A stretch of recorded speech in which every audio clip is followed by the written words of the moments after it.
ñu ànd ak yéen ci émission spéciale di waxtaan spécial bi ñu leen diggoon ci bëccëg seq kook ancien premier ministre Mahammed Boun Abdallah Dionne nekkoon itam secrétaire général présidence de la République ñu war a waxtaanee Sénégal waxtaan bi dama ci ànd tey ak Souleymane Niang salaamaaleykum Souleymane. waaleykum salaam sëñ Babacar maa ngi lay nuyu di nuyu monsieur le premier ministre di nuyu suñu auditeurs yi. ak monsieur le premier ministre ñu ngi lay dalal di la nuyu bu baax di rafetlu li nga nangoo waxtaan seeg ñun ndax gëj nañ laa dégg.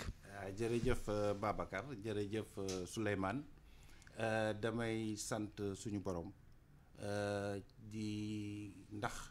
da nga ni nga ko waxee la waxtaanu Sénégal tey moo ñu dajale waxtaanu Sénégal bërki démb bërkaati démb li fi xew ñëpp fekke nañ ko ñëpp naqarlu ko yàlla def xel yi dellu si jàmm am loolu moo tax ma ne nañu njëkkee sant di nuyu seen auditeurs yi di nuyu auditeur u RFM yëpp ak auditeur u TFM yi di sant suñu borom ci li ñu ñëw fii fekkee yàlla aar ñu ba ndax ci jamono Covid lañ nekk ba léegi soluma masque ndax vacciné naa wante sama masque ngi nii ak suñu geste barrière yi ñu koy respecté ñu ci ñaax réew mi yëpp xam ne ci jamono bu metti lañ nekk di jamono Covid.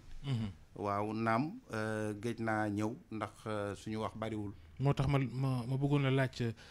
bi nga jógee secrétariat général présidence de la République ba léegi fan nga nekkoon. maa ngi ci réew mi di jàppale président Macky Sall dama ko daan defee wax naa ko sama diggante ak président Macky Sall du ay poste loolu il faut sénégalais itam xam ne àdduna du nekk ministre wala nekk premier ministre wala nekk député àdduna lan nga defal sa réew mi nga xam ne moo jox lépp. c'est ça qui est important et ñoo ngi continuer di jàppale suñu kilifa du man rek ñeneen ñu bari bari naa ci moroom kenn déggu leen nekkoon nañ ci gouvernement jóge ca ñenn ñi delluwaat ñenn ñi ñaari ñetti yoon am na ci maa ngi fàttaliku toujours ba ñu nekkee primature bu yàgg ma nekk directeur de cabinet premier ministre Macky Sall am na benn ministre am président da ko daan président bi fi nekkoon di président Ablaye Wade da ko daan woo di ko wax yenn saa yi toogal woowaat ba mujj gi premier ministre Macky Sall tudde ko Dakar dem dikk fu mu toll ne ko yow dem dikk rek bu ñuy def remaniement yenn saa yi mu ne ko bi yoon de yaa ngi dem wante waajal bul sori ñu dawalaat tuuti mu dukkaat donc li important mooy li nga defal sa réew ñoo ngi jàppale suñu président di jàppale réew mi ci sans soxlawul di wax ak am na ku ne woon un tigre n'a pas besoin d'exprimer sa tigritude. waaw ñun. waaw Mahammed Boun Abdallah Dionne. gannaaw bi nga ñu waxee fi nga nekkoon ci wàllu liggéey yaa ngi junj sànq xew-xew yi nga xam ne amoon na fii ay bés bi ñu génn ak bés yi ñu weesu yow fan la fekkoon ak nan nga ko dundee boobu ba léegi. li ma ci njëkk a wax ñaari baat la d'abord. bi njëkk mooy massawu ak jaal ak massawu bu loolu paasee nekk ak cant bala ngay wax foo nekkoon bala nga naam ne fa li gënoon a important defe naa mooy tey li président def jaal d'abord peuple sénégalais ndax suñuy jarbaat suñuy doom suñuy jigéen ñoom rek ñoo fi jóge defe naa ne benn étranger amu ci jafe-jafe ci mbiru bakkan ñi fi jóge yépp ay doomu Sénégal lañ donc loolu mitit la ñuy jaal famille yi di jaal réew mi di jaal président di jaal kilifa diine yi di jaal région yépp di jaal peuple sénégalais di jaal jeunesse sénégalaise ndax ay xale ñoo fi gën a jóge bu loolu passé ni nga ko dundee. waaw bala may ñëw ci nu ma ko dundee su ma jaalee dinaa massawu it ndax fi mu nekk am na ay blessé am na ñoo xam ne ñoo ngi hôpital di faju ci force de l'ordre yi nekk ay xale yi di doomu Sénégal ñu leen di rendre hommage nekk aussi ci jeunes yi nga xam ne principalement ay jeunes la génnoon nañ ñooñu it ñoo ngi leen di massawu seeni waajur. xam nañ ne fi mu nekk docteurs yi am nañu ay jafe-jafe ci Covid bi hôpitaux yi am nay difficulté donc ñoo ngi ñaax tam di féliciter docteurs yi ndax dama ne woon cant ñuy féliciter it docteurs yi nga xam ne jël nañ leen en charge ak Croix-Rouge bi assister loolu yépp nekk ay motifs yoo xam ne motifs yi cant la ñuy santit médiateurs yi ndax bu ñu agsee fii tey toog fii di wax médiateurs yi defe naa ne muy société civile di opposition bi ay médiateurs a ngi ci woon bëgg jàmm di it parti au pouvoir coalition au pouvoir di président Macky Sall mu tey déglu bi mu dégloo it génne solution ci apaisement et defe naa ne réew mi fi mu nekk loolu la tal mooy apaiser di santit defe naa ne réew mi yépp ñun ñëpp war nañoo gën a delloo suñu xel gën a sant suñu kilifa diine yi dañ naan l'exception sénégalaise lu tax Sénégal am exception dañoo am chance am ay kilifa diine du rekk suñu tarixa yi ak yooyu déedéet jàngu bi église bi mi ngi ci protestants yi ñoo ngi ci ñëpp dañu nekk réewu foi réewu ngëm et loolu je pense ba ñuy defar togg Sénégal dañ ne un peuple mooy askan wi ñun ñëpp ñu nekk benn amul joola amul tukuleur amul wolof amul séeréer amul soninké amul un peuple lañ wax amul musulman amul catholique dañu ne un peuple amul animiste amul protestant un peuple ñu ne un but suñu nee but mooy objectif mooy que voulons-nous devenir ensemble ñun bu ñu àndee lu ñu bëgg a doon ñu ne loolu lañ bëgg a bokk tabax ko ci république boo xam ne doomu baykat bi ak doomu président ak doomu ministre ñépp a yem amul ay principe républicain loolu mooy but bi ñépp yem yàlla yemalewul ñépp wante yàlla yemalewul wërsëg yi wante nit ñépp a yem nit ñépp koo gis ci àdduna mu nekk nit A la groupe A bu deretam wala B wala O facteur Rhésus pareil loolu nga nekk chinois suñu xeetu yonent yi nit ñépp suñu deret yi benn la poobee changé mais deret yi benn la waxantuma laak nag ñu naan kii Gossas la dëkk ak Maka Koulibantang la dëkk réewu Sénégal bii bi benn la. lan moo tax ngay faram-fàccee nii yëf yi. ndax dañoo toll foo xam ne tey da ngaa dégg loo xam ni daf la jaaxal tiital la. mukk sama prof daan na wax bu philo si rien ne fermente la fermentation n'a pas de sens donc mën naa comprendre sa question bi wante da nga ne tey da nga ma invité pour ñu waxtaane réew mi boo koy waxtaanee da ngay andi li lar réew mi mooy li ñu bokk le peuple li war lar réew mi mooy li ñu gëmandoo fa ñu bëgg a demandoo. waaye foog ñuy laal fii metti ak loolu mooy dëgg parce que ak foi mooy valeur yi loolu ak ngëm-ngëm yi lii émission bi ñuy def tey du dialogue national du dialogue politique ñoo ngi koy def du ay assises du citoyen nga invité di waxtaan ak moom ci réew mi yàlla def na ci kàttanam am na ndomb tànk yu ñu fi jot a am.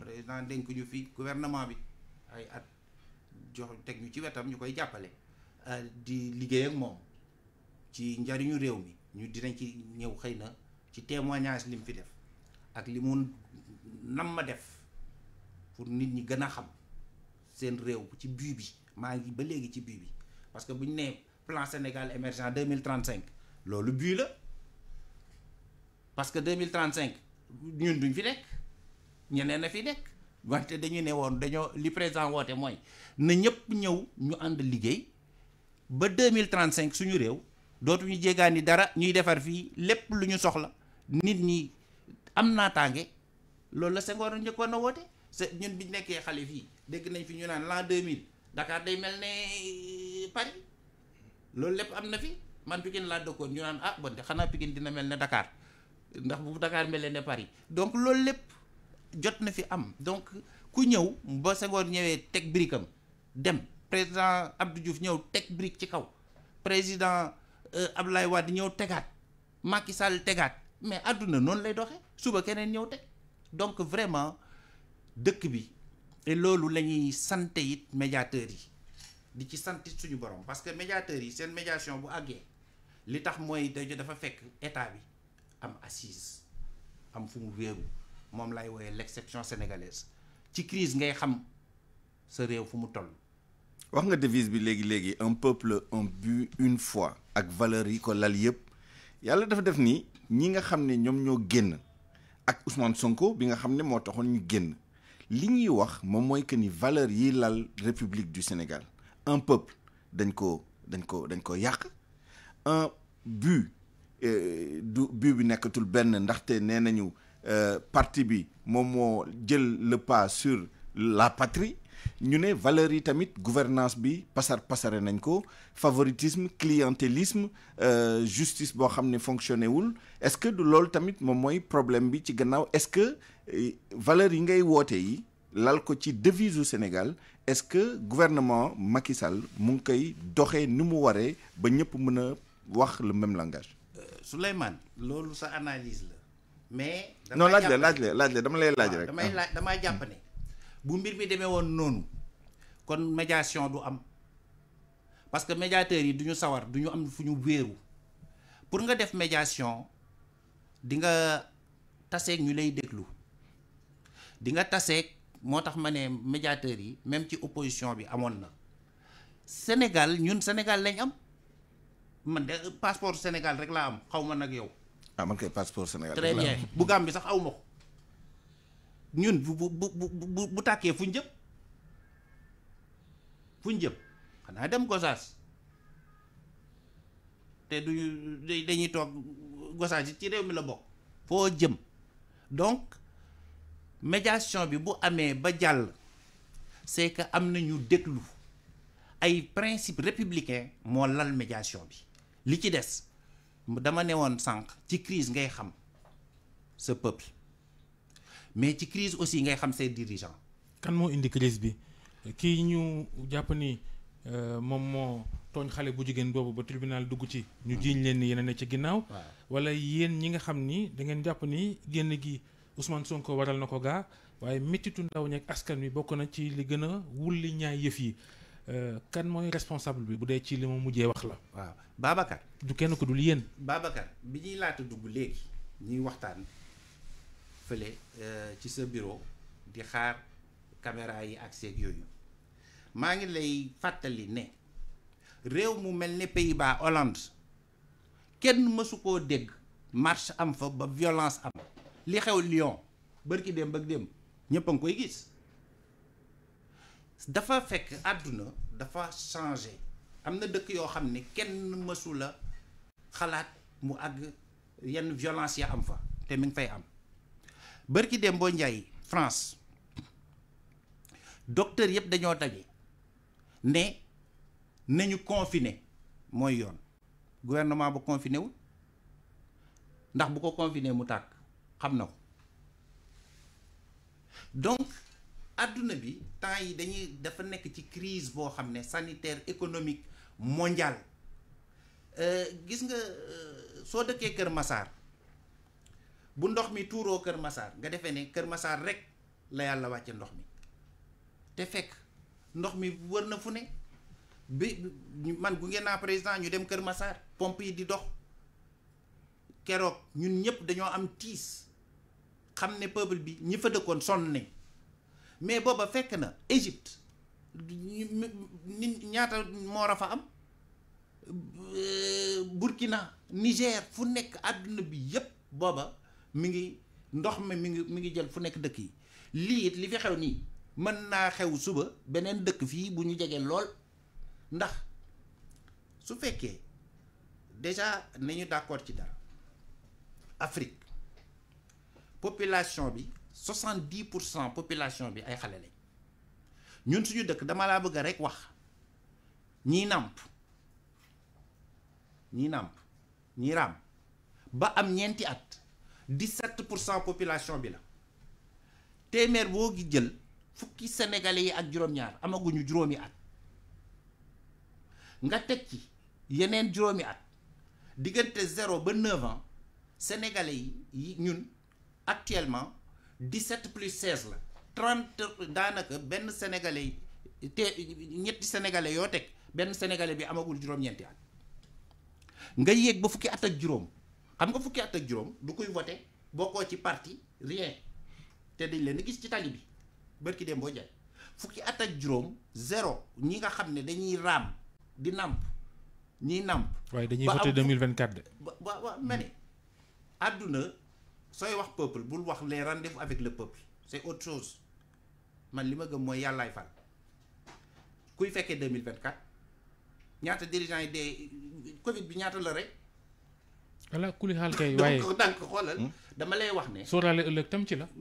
li ngay analyser nii mënoo cee ñàkk boole loolu. dama lay wax man peuple bi lay waxal.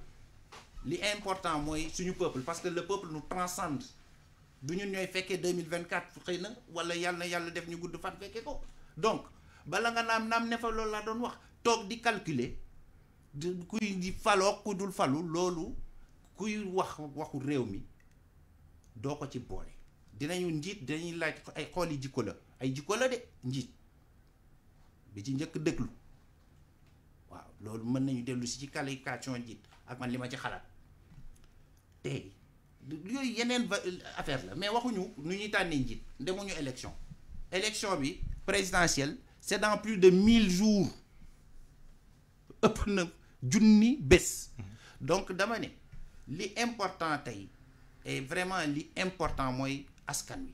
waaw mais monsieur le premier ministre xëy na di nga dellu si ci benn pàcc laaju Babacar mu jëm ci affaire Sonko Adji Sarr loolu benn pàcc la mais ni nga tontoo nii moom mooy ni président waxee c'est-à-dire le fond du problème ci seen gis-gis moom mooy effectivement. Sonko taxul xale yi la. ñàkk liggéey. ak évolution démographique bi mais loolu xamoon nañ ko bu yàgg nañu tirer la sonnette d'alarme fii ci biir réew mi en dehors du pays ne Afrique ndaw yi dañu wéy di gën a bëri besoins yi di gën a bëri te réponse bi di gën a voilà muy gën a dépasser réponse bi léegi gannaaw bi ngeen xamee loolu lan ngeen def yéen ci at yi ñu génn pour préparer loolu pour fexe ba xale yi am liggéey am espoir ba bañ a egg fi ñu egg nii ba ay xale di génn moins de 15 ans di nekk ci mbedd bi di taal ak yi def ay manifestation ba ay bakkan di ci rot la ngeen def ci politique ay programme pour anticiper loolu pour régler problème boobu. moom nekk na premier ministre juróom-benni at. juróom. waaw ak yeneen yu teg sax. waaw nekk ko daanaka comme secrétaire général ndax premier ministre amatul. donc li nga wax dinaa ci sawar lool te dinaa ci ñëw. damay seetlu rek man dëkk bu mel ne mandat douane wala jawbe nga dégg ñu ne attaqué nañu fa bâtiment administratif taal nañ ko jawbe marché la ca Vélingara fële ci lépp liy jóge Guinée fa lay jaar man xam naa marché jawbe liggéey nañu fa ak président soo fa demee gare routière marché bu mag lañ fa tabax ci MCC bi dans le cadre du MCC. Millennium Challenge account dañuy defar route nationale bi nga xam ne da ngay jógee jaar ci suuf Casamance ci suuf soo génnee Oussouye côté ci sud bi jaaree ay Goudomp ak yéeg di yéeg jëm ay Tamba di nga gis jawbe lu ko yëngal. frontière bi Guinée ngi tëje difficulté économique yi Covid xaalis bi doxatul na mu doxe moo ba jawbe yëngatu mandat douane soo ko déggee kay douane a tax mënoo jaaree côté boobu jëm Casamance jaaree par Tambacounda te taxawoo mandat douane nii yëngatu na dëgg donc li may wax ay fee la. waaye nag du foofu rek a yëngu yeneen région yëngu na Dakar yëngu na Saint-Louis yëngu na Louga. li ñuy ñaan yàlla kay mooy. dara bañ a yëngatu. mais monsieur le premier ministre mënoo génne ci sa analyse. waaw aspect Sonko phénomène Ousmane Sonko ci li xew mënoo ko ci génne boobu ba léegi yaa ngi koy feresu.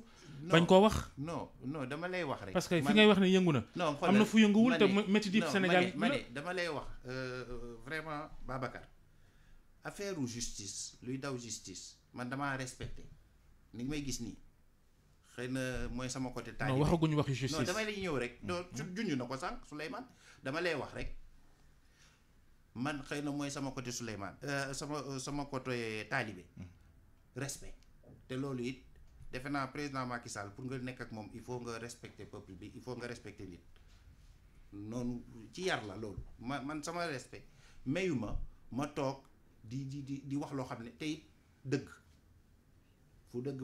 fu ma dëgg fekk ma wax ko loolu laa gëm wata waasaw bil xaq lii ma xalaat laay wax lii xew nii bette na betteewul pour ñëw ci sa question bi Afrique wax naa ko sànq xale yee ëpp continent bi war nañoo créer 10 millions de jobs par an yu bees 10 millions de jobs par an Afrique subsaharienne ñu mat 1 milliard de nit 10 millions dinañ génn Sénégal gii rek chaque année 300 000 xale dinañu ñëw taxaw ci marché du travail bi fëgg loolu pour liggéey yooyu président bi mu ñëwee daf fi fekk liggéey boo xam ne chantier boo xam ne kenn xamul nu mu toll dama ne sànq président Macky Sall day déglu askanam xëy na looloo tax solution am dina comprendre il écoute et il entend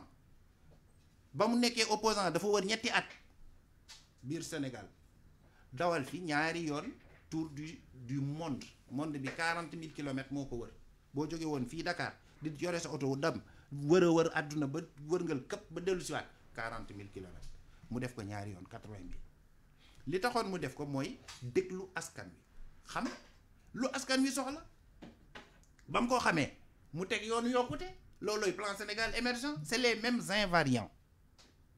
invariants yi nag du defar ay tali rek ak i autoroute déedéet loolu gàpp boobu président Macky Sall waroon na ko régler mi ngi ci mais dafa am axe 2 inclusion sociale mooy liggéey bourse de sécurité familiale couverture maladie universelle protection sociale et cetera mooy li jëm ci nit formation professionnelle tout fa la nekk axe ba ca topp état de droit les libertés c'est important ci réew président bi mu ñëwee toog tàmbalee liggéey rattrapage la fi def damay jël benn exemple rek il yi nekk Casamance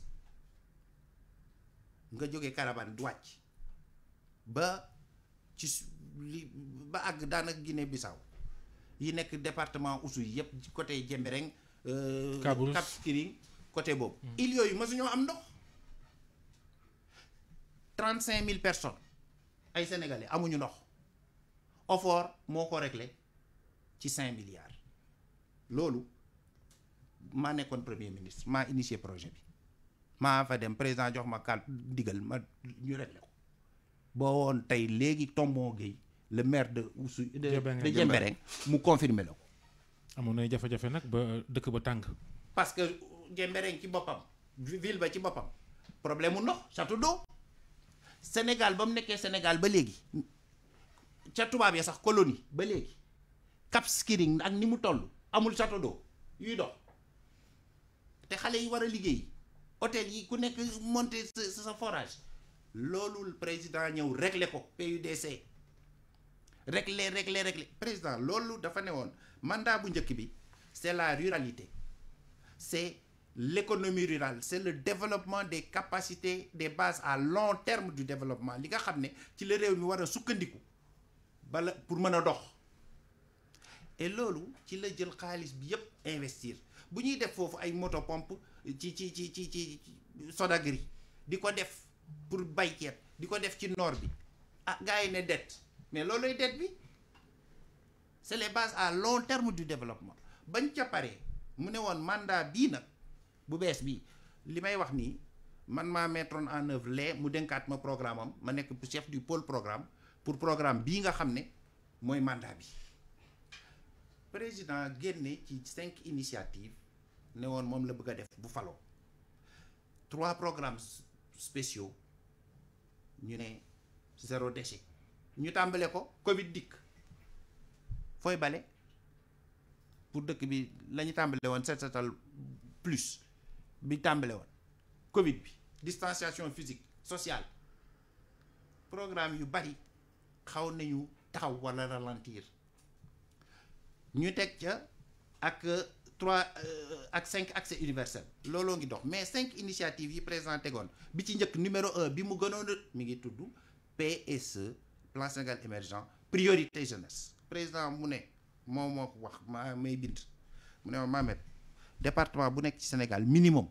defal ma fa benn centre de formation professionnelle ñu defoon ci nag quelques tests boo demee Gossas Gueye ci la bokkoon Luxembourg moo ñu jàppale woon ñu def ko ñu def beneen Nioro moom moo ko inauguré moom ci boppam man maa demoon Gossas inauguré ko centre pilote yooyu 1 milliard 200 lay jar pour ay jeunes 1 milliard 200 yi 800 millions bâtiment la 400 millions matériel pour ay métiers ndax keroog damay déglu place de l'Obélisque ñu jox micro benn xale bi mu ne man de damaa ñëw ndax damaa sonn yaakaar laa ñàkk réew mi dafa metti ma ne kii fu mu jëm mu ne sama baay ñaari néeg la ñu am suñu kër man jàng naa ba yàlla dimbali ma ba ma am bac ma bëgg a passer ay concours pour dugg ci état ma soxla 200 000 frais yi mu ne mënumaa am liggéey ñun banlieue bi ñoo ngi dundee dugub cere ak ruy ak Covid bi nii maire yi mënatuñ ko jaay mais li mu wax man dama toog sama rankoñ di génn ma xam ne moom la président wax ne comprendre na jeunes yooyu et que banlieue bi am nay souffrance. mais pourquoi malgré cadre de référence bi ak politique yi ak programme yi ma ñëw ñu am mécontentement bu bëri bi ci jeunes yi da nga yàgg PSE ndax bala ngaa doon premier ministre sax mais moo tax yow lañ ko dénk nga koy xool buñ toogaatee fii li xew-xew yëpp ñu koy junjaat ma ñëw soo ma mayee man dinaa la expliquer dañu ne timis teel na wante ci guddi la bokk mais leen ma rek dañuy waxtaan 2 minutes dama ne président ne bii nag bële c'était le rattrapage infrastructurel et le rattrapage économique tout court damay mandat bu njëkk ba bii mandat mu ne pour nit ñi la dama bëgg a transformation sociale dans toujours aussi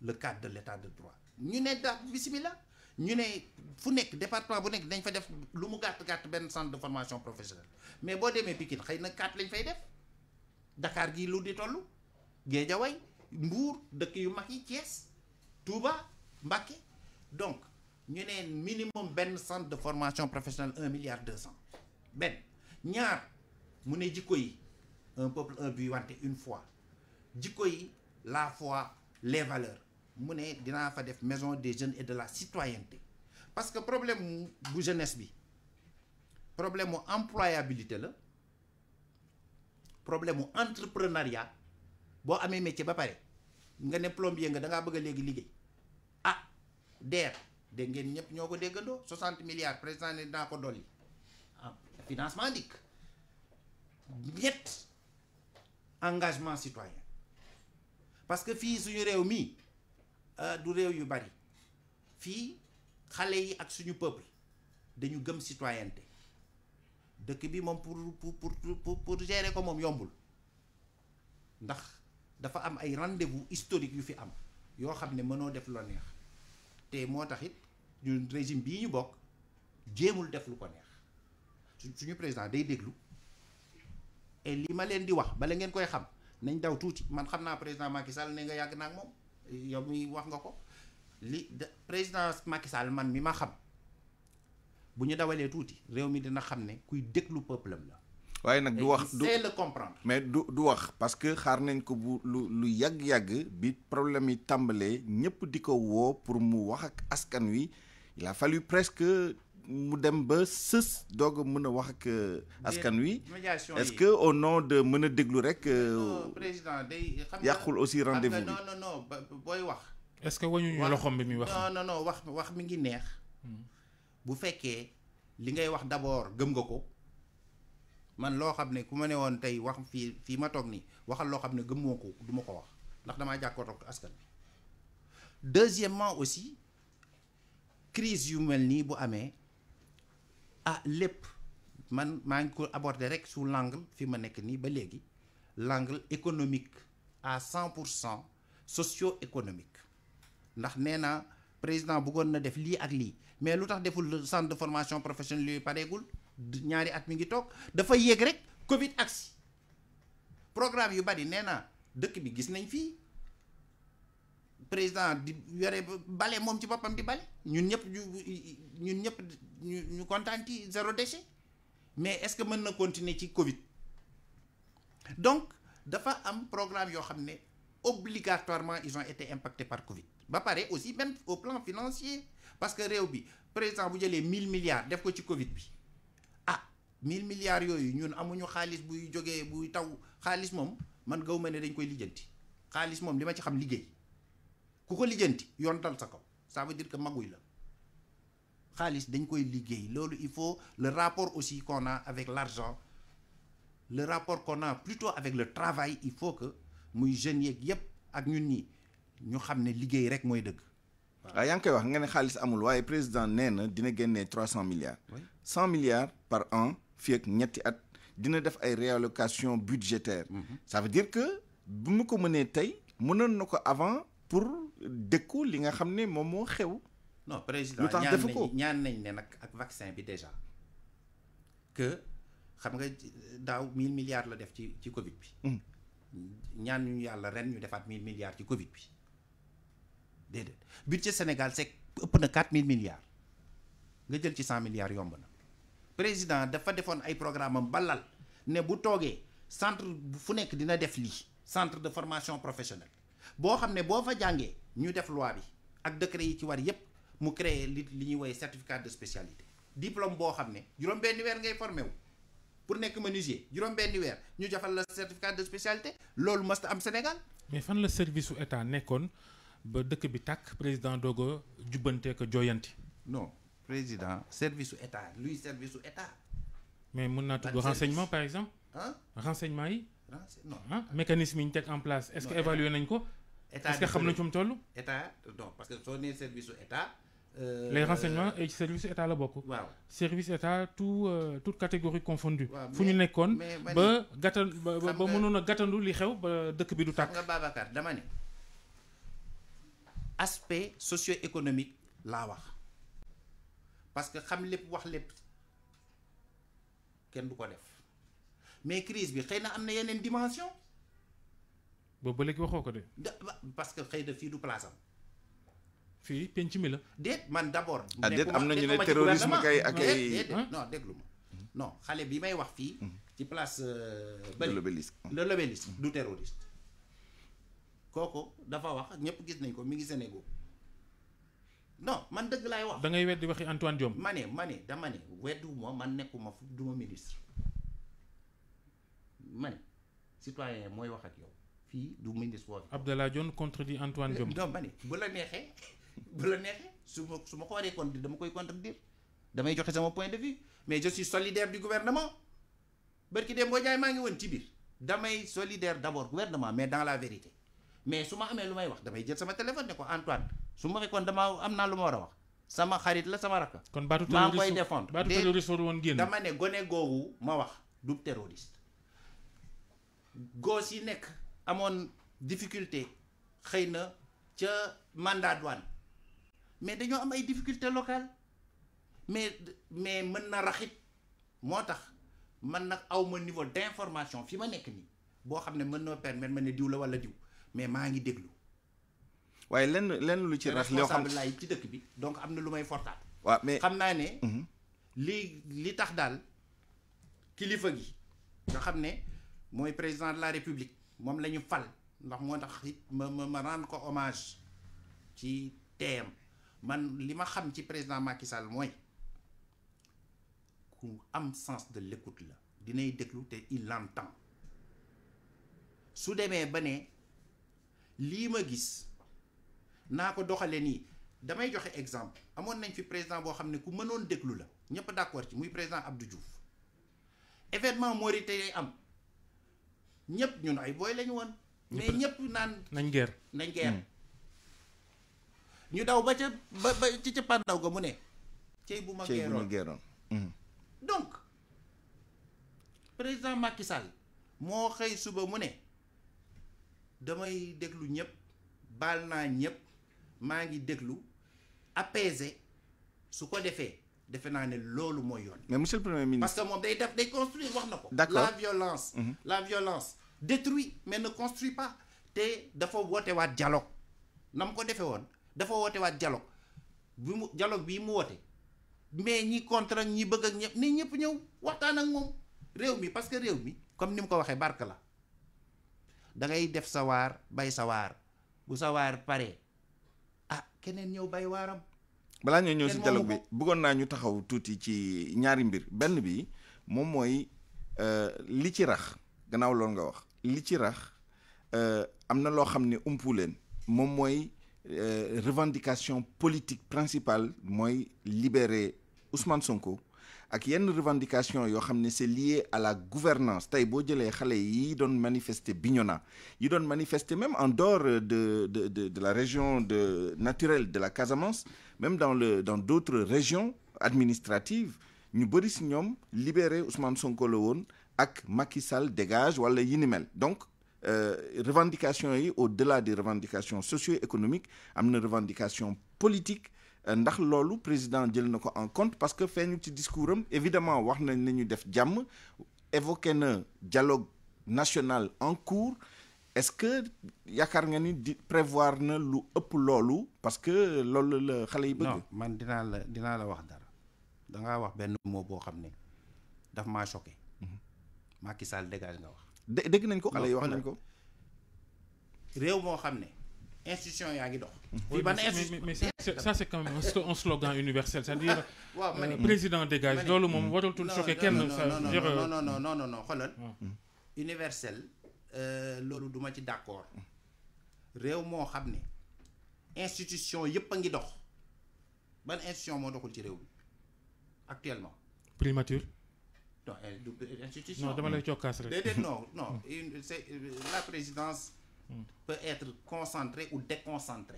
Premier ministre kenn falu ko le premier ministre c'est le chef de l'administration mais kenn falu ko président da koy nommer wala bu ko neexee mu nommer ko bu ko neexee du ko nommer parce que Senghor doxal na ko. institution de fait. non du institution de fait c'est dans l'exécutif le chef il s'appelle le président de la République. am na laaj bu la ci dencal ma ak Souleymane ci kanam sax. mais dama lay wax rek man li ma important mooy.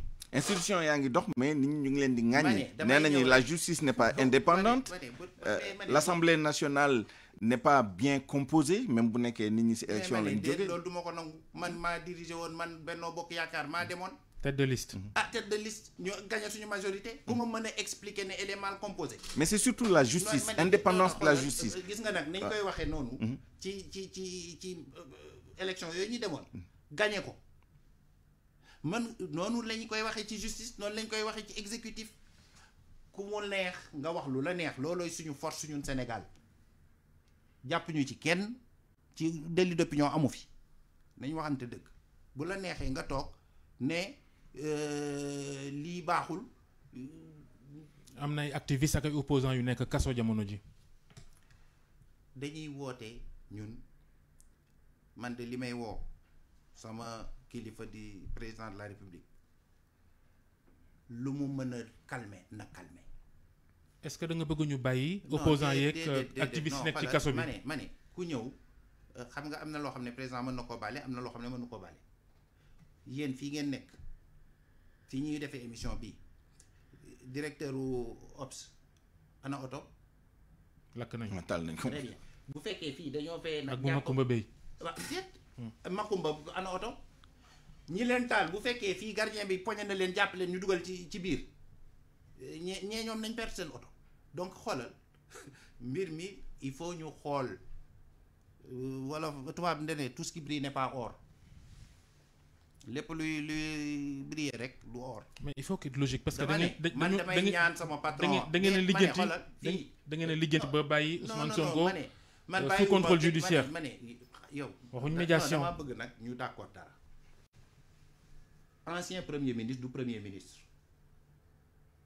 yaa ngi liggéey ak Macky Sall yaa ngi liggéey ak Macky Sall ba léegi di ko tuddee sa patron. non mais bien sûr sama patron la. ci parti bi sama patron la di patron Aly Ngouille Ndiaye bu Amadou Ba bu Mimi Touré bu nekkatoo ci gouvernement parti ba dafa tas. wax ñu loo koy ñaan sànq ba léegi sax ñu ngi lay. voilà damay ñaan man sama patron. fi mu ko teg foofa la. maanaam. na gérer déglu en toute lucidité comme ni mu ko daan defee baal ku mu mën a baal andi jàmm ci réew mi ndax jàmm ci la ñëpp lépp xaj tey rek tey le marché a déjà sanctionné le Sénégal les taux d'intérêt. ah oui ça c'est. ci réew mi bu ñuy lebati bu ñu daan am 5% 7 la. de 2 points tey dañuy continuer nekk di xeexoo ko ngaayoo ba mu nekk 17% comme yenn réewu Afrique yi dootuñu mën a financer sax li président bëgg ci réew bi. loolu yëpp ku fi ñëw it ku suba ka fi ñëwoon it même chose déedéet dañu ne président moom mooy ndey mbilli gi ndax lépp ci moom la ñu fal. lépp sa carte ak sama carte ak carte ñoom ñëpp opposants yi mi ngi ci ndoddu président. mais lépp na baalaate lépp réew mi continuer marchand. na baalaate maanaam. na baalaate lu mën a baal ci la moom na baal dama ne gars yi taal oto yi par force ni fii am problème dem gendarmerie attaquer ay gendarme ak ay Auchan. dama ne. Total entreprise yi yaa ngi tudd Auchan Total mais gaa ñi nekk marché HLM. nekk ay sénégalais ñu taal seen boutique seen table yi. mais ñooñu doo leen tudd. ah ci lañ bokk. mais attendez. mais ñoo gën a sonal ñoo ci jiitu de. gis nga ñan lañ war a baal kon. nga xoolal gis nga sooy xool ci réew. et loolu ñun loolu lañ doon liggéey booy xool ci réew bu ñuy wax préférence nationale moom ngay junj li important mooy croissance am na importance PIB bu yokku mooy richesse nationale bi di yokku cim réew am na importance mais am na lu ko gën a important léegi nit ñi dépassé nañ PIB produit intérieur brut li ñuy gën a xool même France léegi adopté na ko le patrimoine économique national lan la réew mi moomal boppam. Dans le patrimoine économique national, il y a le patrimoine non financier, le patrimoine naturel. Réserve yi ñu am fer ci sud bi exploité wuñ ko donc du feeñ ci PIB bi fu muy feeñ bu ñu amee ci ndox mi pétrole fu muy feeñ fenn du feeñ fenn. waaw maa ngi ñëw. may ma rek ma wax la.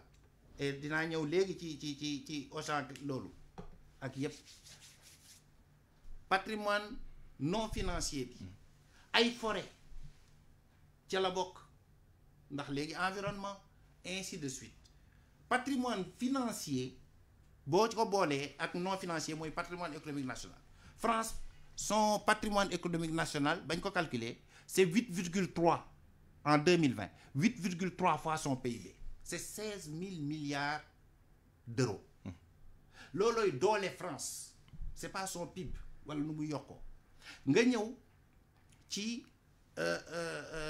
Sénégal suñ ko doon calculer océan bi façade dëkk bu am océan bokkul ak bu ko amul suñu 800 kilomètres plage yi loolu yépp mi ngi ci biir nga ñëw nag léegi sur le patrimoine financier bi mooy li xaalis biy dox xaalis bi ay nit a ko moom ak ay entreprise mais nit ki ko moom bu fekkee ngandi xaalis la ñu am ci patrimoine économique te sénégalais yi pauvre ndax loolu mooy laaj bi nag le patrimoine financier tuuti loolu mooy laaj bi moo tax président moom ne ci PSE axe 2 nu muy def ba sénégalais yi inclusion sociale di participer davantage mais président li mu woote du bu leen ko natt ci léegi rek fii ba 2035 la woon et moom la ba léegi le plan Sénégal émergent yoon la wootee moom nitu vision la ingénieur ñun ay ingénieur lañ. il faut que tam nit ñi xam ne li ñu intéressé dëgg ci réew boo nekkee yenn niveau yi man ba ma koy accompagner à ce niveau là loolu moo ma intéressé woon mooy nan la ñuy def ba réew mi fi ko président fekk ak fa mu koy yóbbu ci yoon bi li ma yore gouvernement bi loolu laa doon liggéey man pour que patrimoine financier des ménages sénégalais yokk.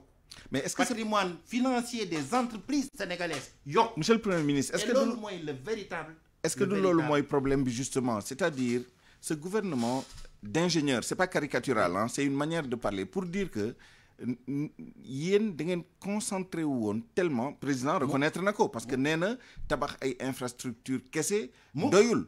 Est-ce que tout le travail nécessaire d'explication pour que nit ñi mën a d'abord comprendre vision bi deuxièmement en attendant que vision bi di joxe ay résultats à long terme wala à moyen terme que nit ñi bañ a xiif parce que c'est tout le problème bañ a xiif am liggéey bañ a jànkonteel ak ay problème 300 000 bourses de sécurité familiale loolu la xëy na explication bi communication bi xëy na ñu war a dolli mais man li ma gëm mooy inna allaha ma sabirina wa tawasaw bi sabri nit da ngay nangu di muñ àdduna du da ngay xëy suba rek neen luxus lépp daal di changé avant régime bi suñu régime bi ñaata régime a fi jaar avant ça tubaab yi maa ngi ne la jembereng ñoo ngi doog a am château d'eau buy dox mais foofu nit ñi fi nekkoon dañ doon liggéey mais ku nekk ak ses priorités premier plan bu Sénégal de développement ba Mamadou Dia defoon 61 62 3 millions nit lañ nekkoon Sénégal tey ñu ne 17 millions ñaar fukki at ak juróom yu nekk population bi day doublé wu. 80 ñu mat 7 millions nga tegaat ci 25 ans 2005 ñu mat 14 millions léegi ñoo président bu nee damay defar train express régional dañuy xaar ba mat 100 millions de nit soo jógee xurunaar bëgg a ñëw Dakar def 2 heures de temps comme Bangkok parce que amul train ba Sénégal di Afrique de l'Ouest yépp fii ba Nigéria non compris amul dëkk boo xam ne am na train boo xam ne courant koy dawal moom la président taxawal moo tax xëy na mu yéex ndax liggéey la léegi dañu naan 2100 defe ne 2100 kenn xamul kañ la mais 2100 gone gu juddu ren 2100 looy am ñoo ngi 2021 79 ans. 79 ans. ñooñu ñooy am 79 ans ñooñu ñooy yeewu suba jóge Pikine wala Diamniadio di ñëw Dakar pour faju si wala pour def seen business 79 ans la ñuy am di dox seen soxla. ay wolof Njaay nee na balaa nga ne naam ne fa. mais yàlla na fekk nga fekkee ko xoolal dama ne la bala ngay wax li ma doon wax sànq dañuy bay ceeb day fekk nga am moto pompe def drainage yi sinon na sa maam daan bayee rek ngay continuer di bay Fuuta et di def 2 tonnes à l'hectare léegi romb nañ loolu li tax ñu romb ko mooy daf réew ma soo liggéey dong nga koy développer du leneen du ay passe-passe de du politique du leneen da ngay liggéey mais dañ koy teg ci yoon man travail laa gëm ak état de droit mooy yoon li ci des leadership la leadership foofu la politique di dugg la superstructure lañ daan wax bañ nekkee xale nekk ay maoïste ak yooyu la superstructure wante it structure bi it c'est important bala ngay wax superstructure. Souleymane am na lu ko yitteel boobu la sax mi ngi koy laaj junj na ko mooy défaillance yi am ci gouvernance bi ni ñu yoree réew mi ni mu sooxee ba jur jafe-jafe yi ci seen gis-gis est-ce que loolu li ñu supprimer poste premier ministre bi nga occupé woon bokkul tey ci li jafeel coordination wu gouvernance bu Macky Sall. non vraiment d'abord man gisuma gouvernance ay difficultés il faut que ñu d'accord dara ne réew mi constitution bi li mu wax mooy le président de la République définit la politique de la nation moom la ñu fal jox ko ndombo tànk pour mu ne à droite wala à gauche fii la ñuy dem. dans la séparation des pouvoirs quand même.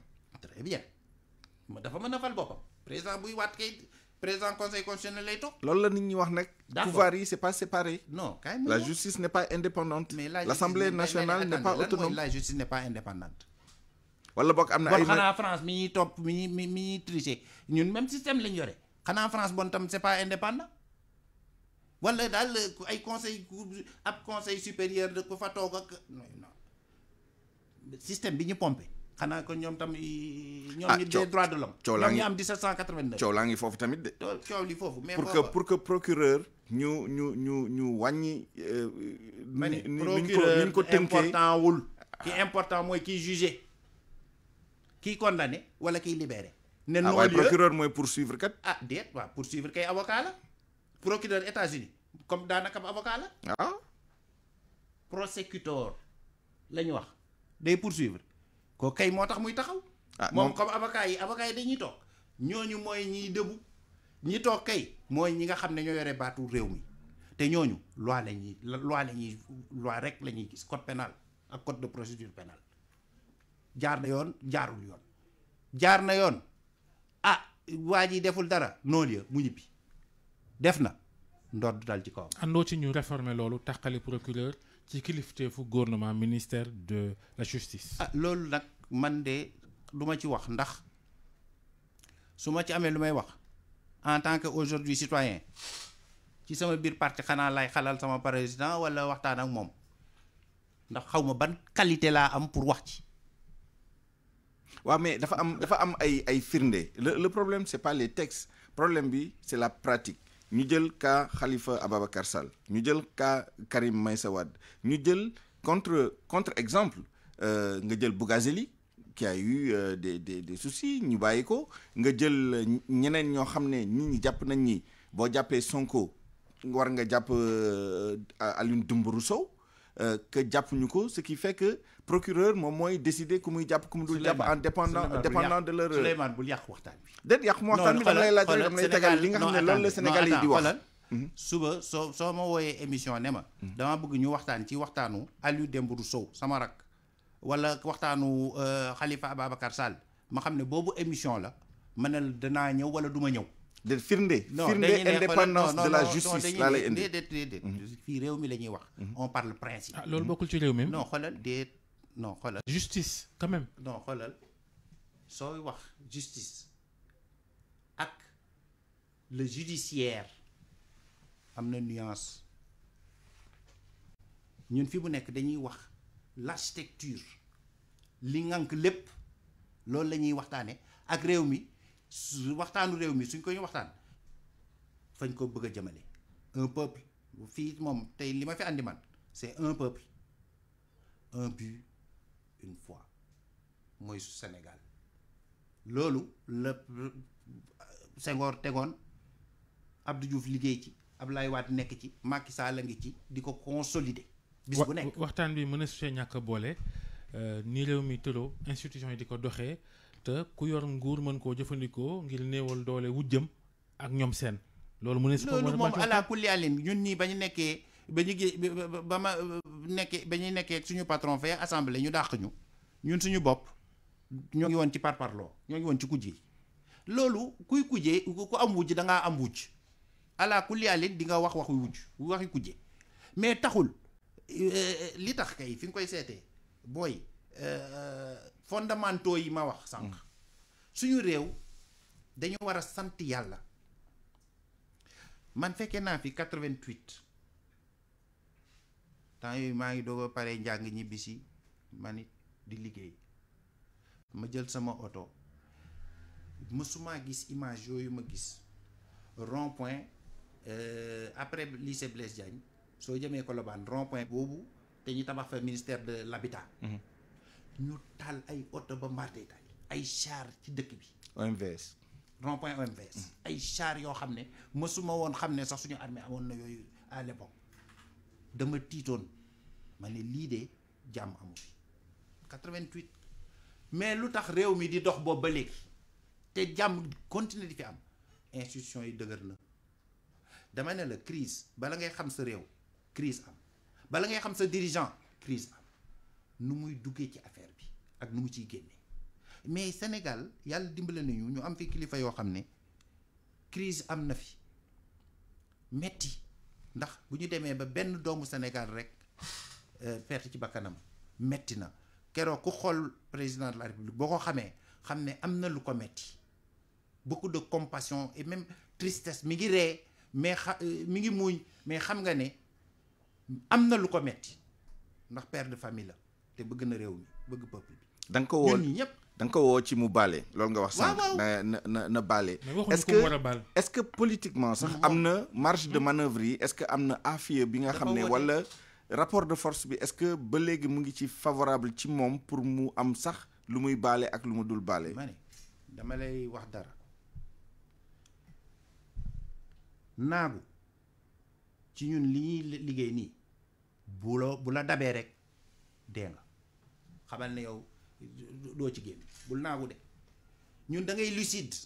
loo bëgg a wax Ousmane Sonko warta fëgg dënn man sama patron lay waxal man ne non man peuple bi lay waxal. sama patron naaguwul te dama leen ne bala ngeen di xam nañu dawal tuuti semaine di ngeen xam ne président Macky Sall man de ma xam yàgg ak moom lool di liggéey ak moom ba tey ma suñoo teqali ko ma jàppe ko xarit ak kilifa mu jàppe ma xarit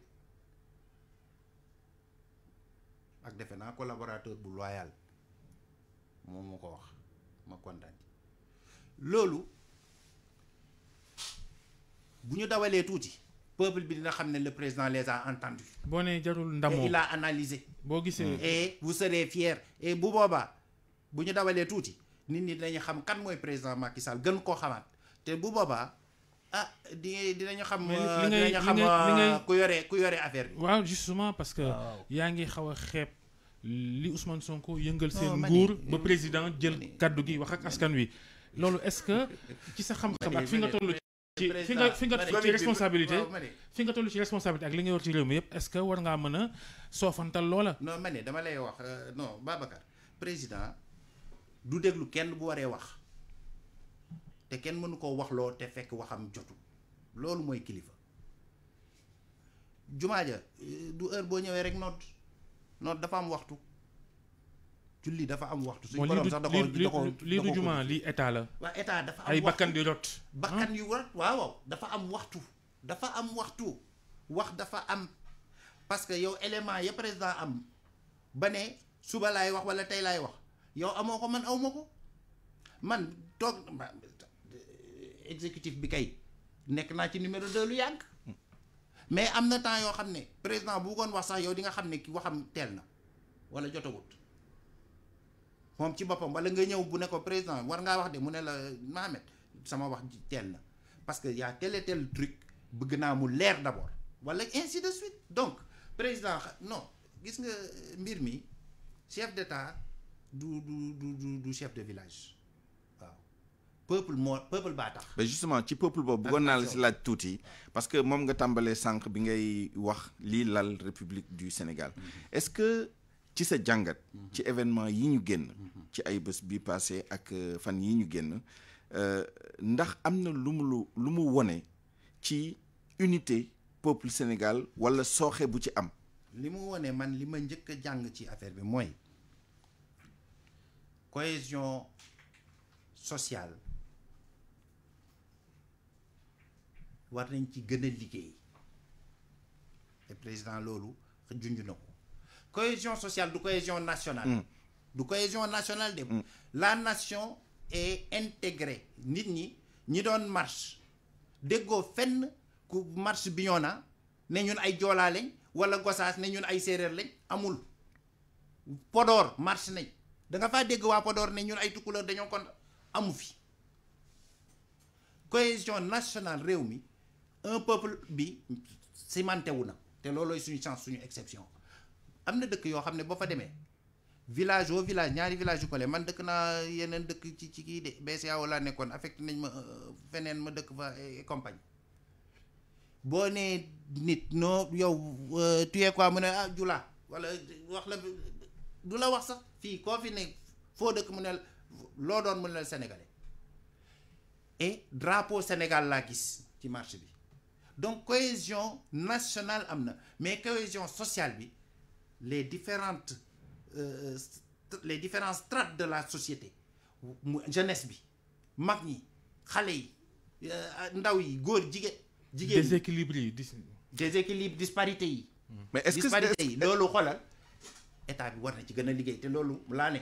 moo tax ma ne leen dinañu xaar tuuti. président dafa ne moom la amoon président comme projet. mais justement mandat bi c'était la transformation sociale. mais après la transformation économique. loolu la booba Covid dikk. non mais justement. man maa liggéey ci programme bi ak moom. mais daf ma ne woon kay Mohamed bii mandat di ñëw. c'est pour la nation le peuple et loolu ñu liggéey programme lan les grands défis du pays à terme pour le peuple PSE priorité jeunesse.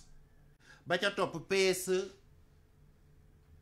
société numérique inclusive mu ne technologie yi ni muy dawee ala kulli alin il faut que xale yi ak mag ñi gépp suñu société pare pour suba technologie moo tax mu jënd supercalculateur 10 millions d'euros teg ko fi ordinateur bi gën a puissant Afrique ñu ne léegi dañuy fexe ba dugal informatique ci lycée yi mi ngi ci xale yi d'abord école primaire mi ngi ci programme bu président dugal anglais parce que réseau yi anglais la ainsi de suite loolu lépp mi ngi ci programme président mu ne PSE société numérique inclusive ñuy tabax ay data center tabax parc de technologie numérique 3 environnement mu ne déet peuple bi attention pour ñu am lu ñu lekk su fekkee chaque jour wax naa ko ba tey 300 terrains de football disparaître désert bi lekk ko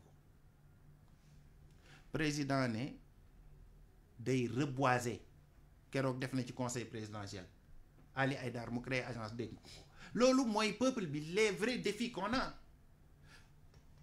après mu ne dëkkukaay yi 100 000 logements lay tabax mu àndaale liggéey moo pendant beneen bi mooy xale yi yépp métier fu nekk ñu def ay centre de formation professionnelle teg ca maison de la jeunesse et de la citoyenneté bu am pépinière d'entreprise DER instrument financement yi dugg. Il y a beaucoup de théories. mais déet beaucoup de théories. déet bul ne théorie. lii loolu yëpp dañ ko tàmbale. Covid ne cëpp Babacar Covid bi li mu andi ci jafe-jafe ci réew mi Covid bi andi na jafe-jafe mais inna Allaha ma sabirina yàlla andi na vaccin gouvernement bi liggéey ci décision président génne débloqué li ci war yépp ñu fexe ba vacciné wu man de sama masque bi maa ngi ko teg nii ndax vacciné naa certes mais ba léegi maa ngi it di utiliser sama masque mais yàlla dimbale na ma vacciné wu donc ñëpp ñoo ngi tam ñaax nit ñi pour vaccination bi vraiment ñëpp dem ci politique yi ngeen mettre en œuvre am na lu baax li ngeen tuddee équité sociale ak équité territoriale ñu gis ni boo jëlee zone rurale yi manifestation yi bëriwu fa woon dafa mel ni en tout cas bëriwul ci zone vraiment rurale yi parce que gis nañ ni filets sociaux yi ak yu bëri xëy na problème yu am fii amul foofu est-ce que bi ngeen defee équité sociale bi renversé wu leen balance bi fàtte ville yi fàtte xale yi nekk ci zone urbaine yi ak problème yi nga xam ne moo ànd ak loolu yëpp. mais loolu la ñu doon régler parce que bu ñu nee 100 000 logements du pour Ndiéné Lagane. c'est pas 100 000 logements à Dakar hein. dégg maa ngi ñëw. c'est 100 000 logements pour toutes les régions. waaw boo demee Pikine gay nekk Saint-Louis soxla na ko loolu programme bu 100 000 logements mi ngi tudd dëgg zéro bidonville noonu la ko président tuddee président dafa ne zéro bac mooy nañu président ay pont lay tabax pont pour nit ñi gën a jege léegi da ngay dawal ba dugg Casamance pont tey ñëpp gis nañu ne liir nañ ko ne pont de Rosso 1600 mètres dañ koy def 2 fois 1 voie ngay dawal fii ba dem ba Maroc loolu pour suba suñu marchandise mën a dem la ñuy jaay ci biti donc Rosso Mauritanie Rosso Sénégal pont financement bouclé BAD 54 milliards ñu pare mais loolu mooy base à long terme mooy préparer réew mi pour suba. xam nga ku xiif soxlawul kuy togg kuy lakk la soxla. waaw moo tax ma ne it mais diggante solu ak sumeeku ala foog nga def yaramu neen il faut ñun mais bi ñuy jàng France ñun jàng ñu andi fii ñu andi xam-xam mais avant ça avant ñi man de sama yaay wax naa ko ba tàyyi mën bu doon bindu turam defe naa président it yaayam xëy na mën bu doon bindu turam mais dafa am jom jàng ñu ni même chose yow mii même chose Babacar wóor na ma Souleymane pare donc mais ñun ba ñuy jàng France am naa man copain boo xam ne dañu daan ku mënoon a togg la dimanche dañu daan invité ñu fay dem añi li ñu daan añee mooy ceebu nen ceebu yàpp am na ceebu ganaar ñun ceebu nen da daan metti mais il faut mu metti pour mu neex fa inna ma al wusri yusran mais am na condition li ma doon wax léegi inna allaha ma sabirina. waaw xëj na ñu projeté wu sur l'avenir parce que yaa ngi wax ni président mu ngi waajal loo xam ne xëj na. bëggoon rek am lu ma ci roof. waaw ndax sànq bi muy wax ni président waxam dafa jot mu wax dégg nañ benn tubaab Éric Zemmour journaliste bu ñu ràññee wax ci télé ca France ne Nicolas Sarkozy moom it dafa xewoon fan yi Emmanuel Macron bokk na ci ñi woo Macky Sall ne ko hey bàyyil Sonko. alors xam nga moom ab journaliste la xam nga fi mu far xam nga ko. ci ñi boddi xeet. déedéet non. moom non. ci ñi sës. ci kan. ci wàllu xeet boddi konte ci xeet ak ñoom. non ko moom ca extrême droite ba la bokk. loolu na ngeen ko xam. li mu wax du dëgg. ah bon du dëgg. Macron woowul Macky. ma ne dama lay wax xam nga am journaliste nga wax. un ancien premier ministre moo la ko tontu ne ce que Zemmour a dit n'est pas vrai ndax réew du doxee noonu ma ne toog naan il voulait envoyer la marine accord de coopération suñu accord foofu muy ban marine lay envoyer France dafa mën a envoyer une marine élément français yi fi nekk seen bateau bu mag boobu Charles de Gaulle mi ngi ci wet gi fii de ma ne pour mu ñëw Sénégal parce que bon ñun suñu fulaadu ñun dañoo am tam ay navire amiraux di ñoo ngi ci dañuy toog ñun rek. dama lay wax rek. ma ne dama ne suñu navire amiraux yi nga xam ne président chef suprême des armées day toog rek ne ko demal ma dëkk bu nekk fii ci sama wet nga demal ma lii dellu si mais du doxee noonu état du doxee noonu xanaa day fekk accord de coopération prévoir ko loolu c'est du pipeau kooku c'est un raciste que le monde connaît bis bu nekk ñu koy gis Sénégal rek laa gis fii réew mi toll fi mu toll ñu naan un journaliste raciste que tout le monde connaît en France a dit ça ñu koy bind ci ay journaux ñun Souleymane yow yow jàng nga ko moom wala Babacar mi yow soo waxee fii tey li nga wax sànq sànni nga dara Sarkozy nga defee ne France dañ koy wane télé yi foofu naan Babacar Fall a dit ça.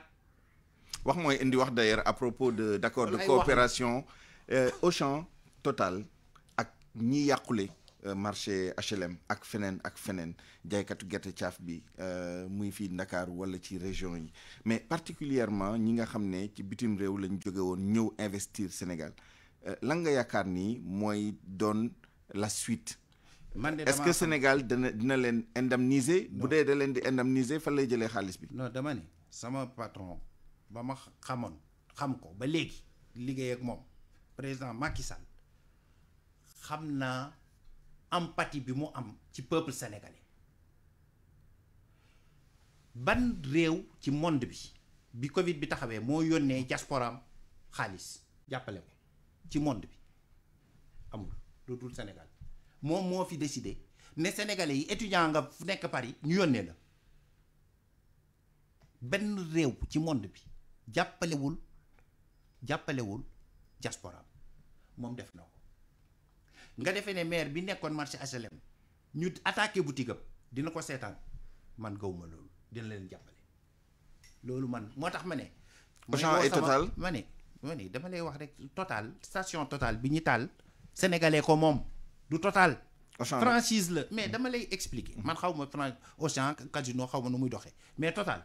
moom woon ma wër na ma wala Shell wala Elton mais c'est des franchises noonu lay doxee ay gérants sénégalais ay sénégalais fay liggéey mais ñooñu seen alal yëpp li ñu liggéeyoon ba retraité def ko ca wala mais dañ leen di seetaan président ma ma xam naa ni dinañ ci jàpp. nangu woo wax turu Ousmane Sonko mais boo amoon message boo koy envoyé loo koy wax. man nekkuma fi pour vraiment di envoyer message wala di conseiller. ndax aw ma boobu sagesse xëy na. yaa ko créé yaa ko dàqulu. ma ne ba nga nekkee premier ministre lañ ko dàq ci impôt au domaine. ma ne yaa ko validé. man dama ne premier ministre la ma fa def yëpp dama cee kontaan et fier. kontaan ci créé Ousmane Sonko mu ne nii yëngal fi mu toll nii dama lay wax rek. lu ma fa def dama caa kontaan et fier parce que bu fekkoon da nga ma ne tey Mohamed Dionne de ba nga nekkee premier ministre da ngaa sàcc 10 milliards dina ma metti boo ma nee Mohamed Dionne da ngaa def toj boo xam ne dina ma metti man sama action mooy na ma ko président waxe woon ba may dem daf ma ne au travail dama liggéey ma def ci sama jom liggéey pour réew mi président ci boppam travail la gëm mi ngi liggéey fii mu nekk nag réew mi sooy conseiller dara xam nga looy conseiller ñëpp mooy la ma président conseillé woon au travail.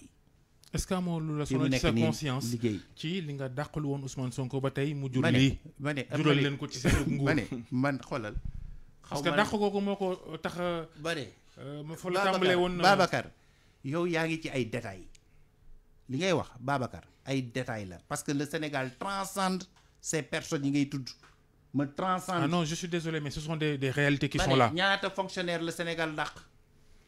mais là ñaata fonctionnaire le Sénégal le président embauché. mais on est en face vous avez en face de vous l'opposant le plus radical de tout le champ politique. ma ne xoolal opposant bu radical ak bu bañ a radical ci jeu politique bi la bokk man xam nga lu ma gëm li président woote dialogue radicalité du looy def sa jë daayi mën ngaa radical sax tey suba nga moins radical di nga gis ku nooy nepp tey sax suba mu radical c'est les conditions concrètes une situation concrète qui détermine les positions concrètes man loolu laa gëm. waaw ñu bàyyi Ousmane Sonko président Macky Sall. bu la consulter woon tey ne la mooy sa xalaat la nga may xelal pour li ñu war a def immédiatement et peut-être à moyen et long terme. waaw xëy na def na ko ba pare man kay li may wax ak président nag du ma ko waxee fii man mi nekkoon directeur de cabinet ñaata yoon. naa sànq nee nga ma bi ci crise bi foo nekkoon. boo ma gisul rek xamal ne maa ngi sama wetu patron. sànq ma dellu soit ci moralement de cœur d'esprit et tout. ci li Souleymane di insister lool mooy gouvernance bi est-ce que war nañoo dem fii bu weesoo dogal yi mu fas yéene jël jëmale ci ndaw ñi war nañ dem ba mu yëngalaat gouvernement bi jubbantiwaat ko yeesalaat ko. waaw loolu nag vraiment defe naa ne yaa ngi ma bëgg a waxloo ci loo xam ne kenn rek moo ko yeeyoo ci réew mi sama benn xarit ci suba laa doon waxtaanal mu ne ma mu posé ma question bu ni mel ma ne ko je ne suis pas dans le secret des dieux xaw ma vraiment lu yàlla di décider man xaw ma ko. boo ko doon mais xelal président it. boo ko doon xelal président nag gis nga sama xel ak moom xam nga lan la. mooy li wër un peuple un but une foi mais président du ma ko xelal ci li mu moomal boppam parce que loolu ba ma jox la exemple gis nga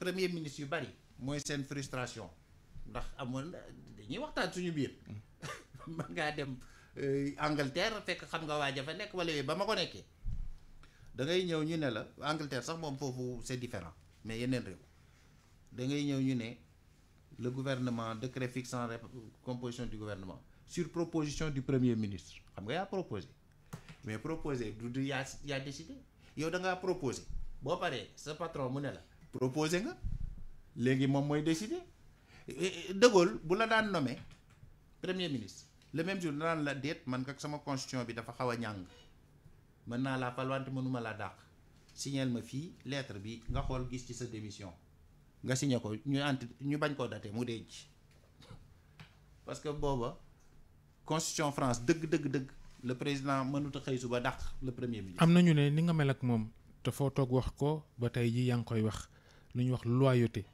maanaam li nga seq ak moom ay at a ngi nii jógoo ca. malgré yoratoo benn fonction.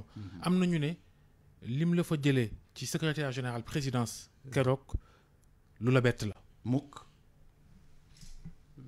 du ma ci dugg nag da ngaa xam ndax maa ko demandé wala moo ko demandé.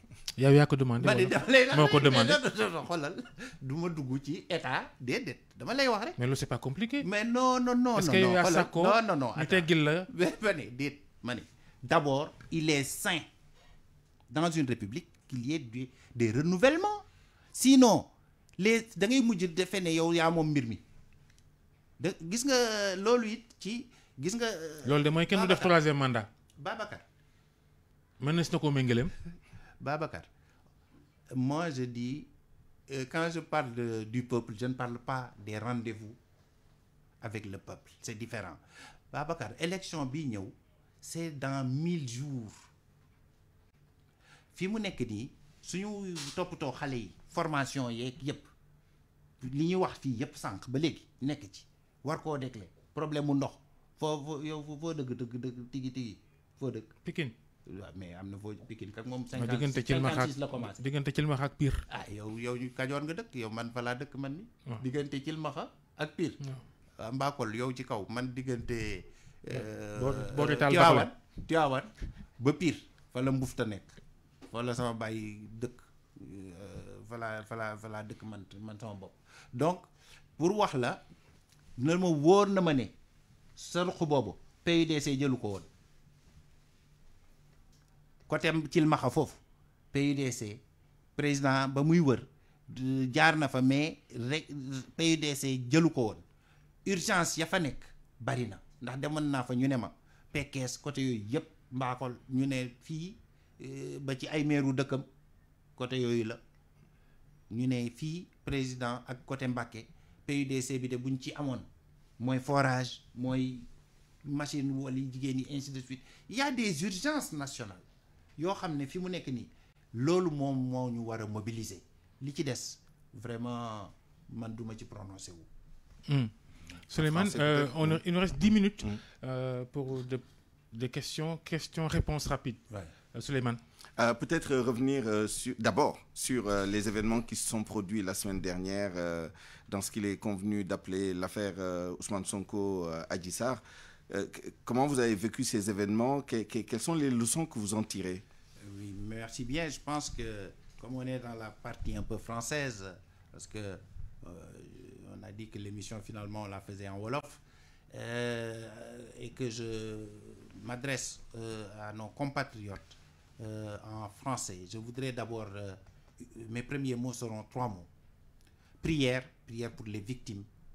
Je pense que c'est important. Le Sénégal a été secoué ces derniers jours et quand on a écouté le chef de l'État dans un message empreint de sagesse et empreint également d'empathie pour le peuple sénégalais, parce qu'il en est le chef aujourd'hui, le chef de l'État. Quand on l'a écouté, on ne peut que après lui appeler à l'apaisement et appeler à l'apaisement de manière sincère, à l'union des cœurs pour continuer à relever l'enjeu qui est le nôtre, un enjeu commun qui s'appelle la nation et sa marche vers l'émergence inclusive, le développement social inclusif, économique et social inclusif. C'est également l'enjeu, c'est l'État debout avec ses principes républicains. Je pense que c'est important de le rappeler. Prière donc pour les victimes, mais c'est également, le deuxième mot sera un mot de compassion pour les blessés du côté des forces de l'ordre ou de la jeunesse. Je pense qu'il est important de prier pour que toutes ces personnes qui sont blessées puissent retourner chez elles avec leur santé dans cette période de pandémie, de Covid, où les risques même à l'intérieur de l'hôpital, restent des risques importants. Il est aussi urgent, je pense, comme mot d'utiliser des hommages aux forces de défense et de sécurité qui, par leur grande maîtrise, comme l'a rappelé le chef de l'État, nous ont évité peut-être une escalade qui aurait pu être beaucoup plus dramatique que la situation que nous vivons, qui est déjà dramatique. Parce que quelques jeunes,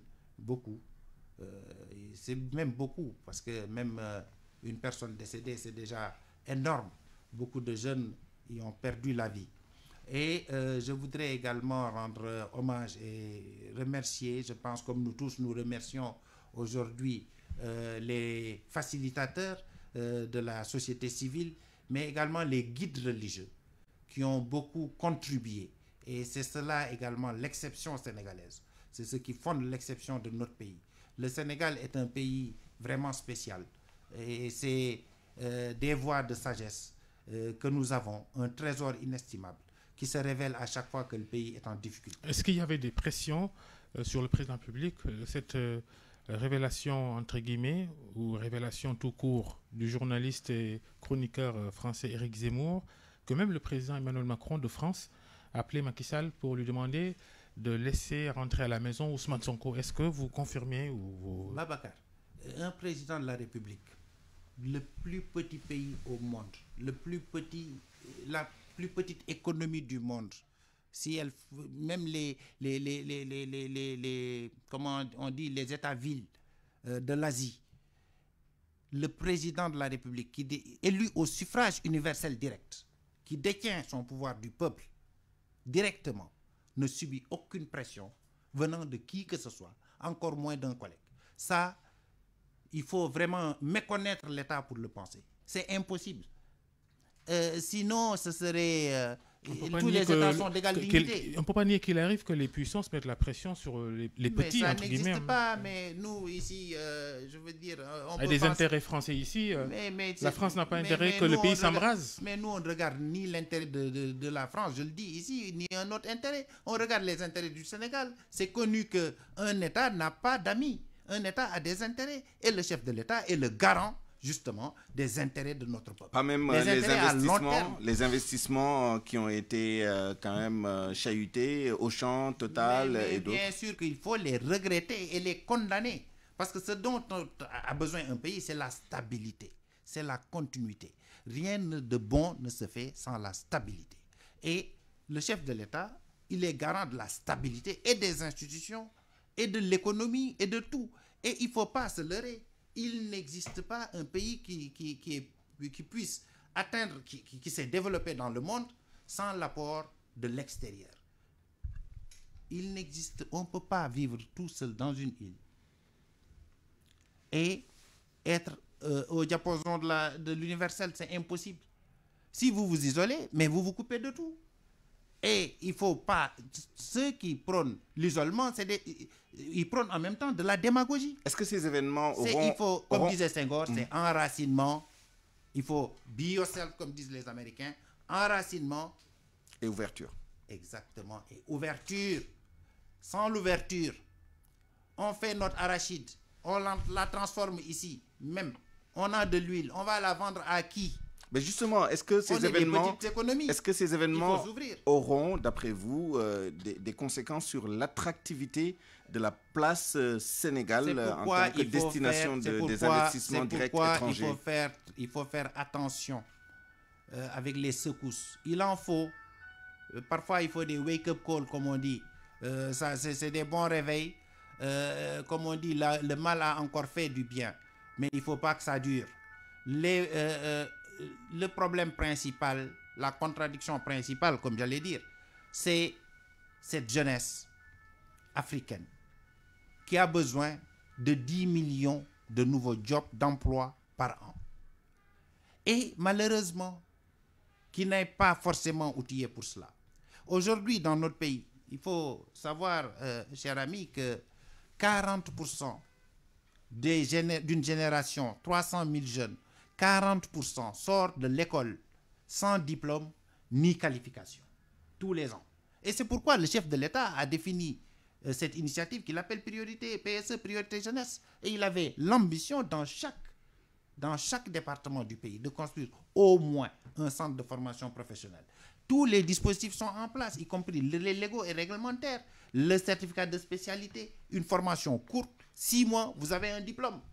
Et vous pouvez être un maçon, vous pouvez être un ferrailleur, vous pouvez 6 mois. Justement, le président de la République, dans son adresse à la nation lundi 8 mars, a eu cette lecture socio-économique des événements, alors que M. Ousmane Sonko, dont l'arrestation a mis littéralement le feu aux poudres, parle de problèmes personnels de gouvernance du président Macky Sall, de certains de ses collaborateurs qu'il a cités, notamment le ministre de la Justice, le procureur de la République, le ministre de l'Intérieur. Est-ce que vous pensez que le président de la République a pris la juste mesure? Est-ce qu'il peut ignorer les revendications politiques liées à la gouvernance des jeunes et de ceux qui étaient dans la rue? Non, écoutez, moi je pense que le président de la République a, comme d'habitude, et c'est son habitude, parce qu'il écoute, et parce que également il écoute et il prend les décisions qui s'imposent après l'écoute, parce qu'il comprend. Je pense que le président de la République a eu le langage qu'il fallait. Et c'est un langage de vérité. Le président de la République a identifié la contradiction principale. Peut-être qu'il y en a forcément des contradictions secondaires. Mais la contradiction principale, les jeunes que moi j'ai écoutés, que vous avez tous écoutés, Babacar, Souleymane, qu'on a écouté, il y a eu un cri de colère. Et le président l'a qualifié, il dit la colère des banlieues, je vous comprends, votre mal-vivre. Il y a eu des terroristes. Et il y aura des solutions. Il y a eu des terroristes selon le ministre de l'Intérieur. Et je dis, moi, ce qui est important, je dis, parce que j'ai eu le grand privilège d'accompagner le président de la République depuis qu'il était Premier ministre. C'est son directeur de cabinet. Je l'ai été à l'Assemblée nationale, j'étais son ministre, j'ai été son Premier ministre, j'ai été un ministre d'État. Je l'ai accompagné partout. Le président de la République va encore surprendre les Sénégalais. En quoi faisant? Mais parce que les Sénégalais vont se rendre compte qu'il a eu la bonne lecture. La bonne lecture. Il va changer le gouvernement? Il les a entendus. Il va changer le gouvernement? Mais le gouvernement n'est qu'un instrument. Vous savez, le président, il n'est pas au niveau du gouvernement. Le président, il est dans la vision. Le président, il est dans le grand équilibre qu'il faut entre le peuple qui lui a donné ce pouvoir et il agit au nom du peuple.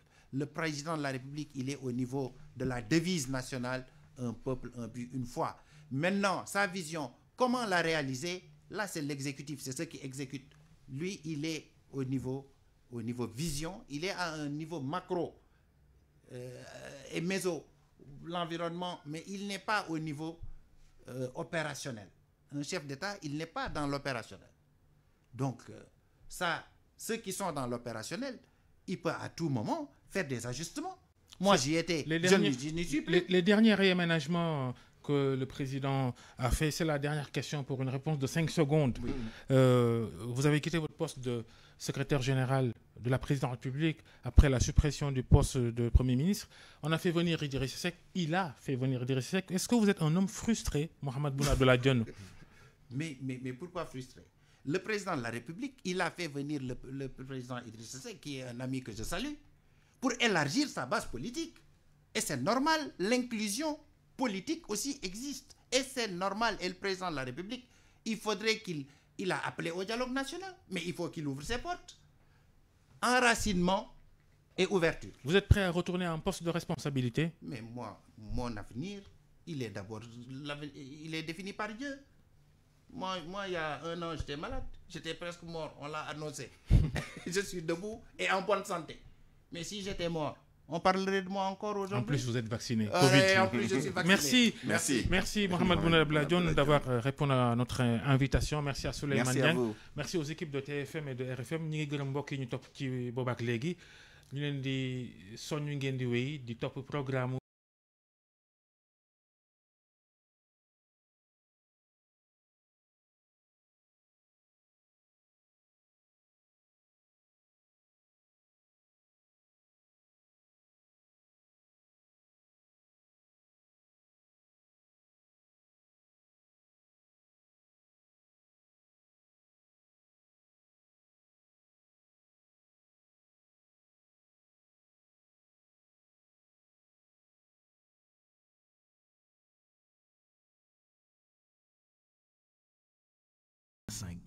RFM Baké 98.4. RFM à Saint-Louis 99.3. Vous écoutez RFM à Louga sur la 88.3 FM. RFM à Kaolack 93.9.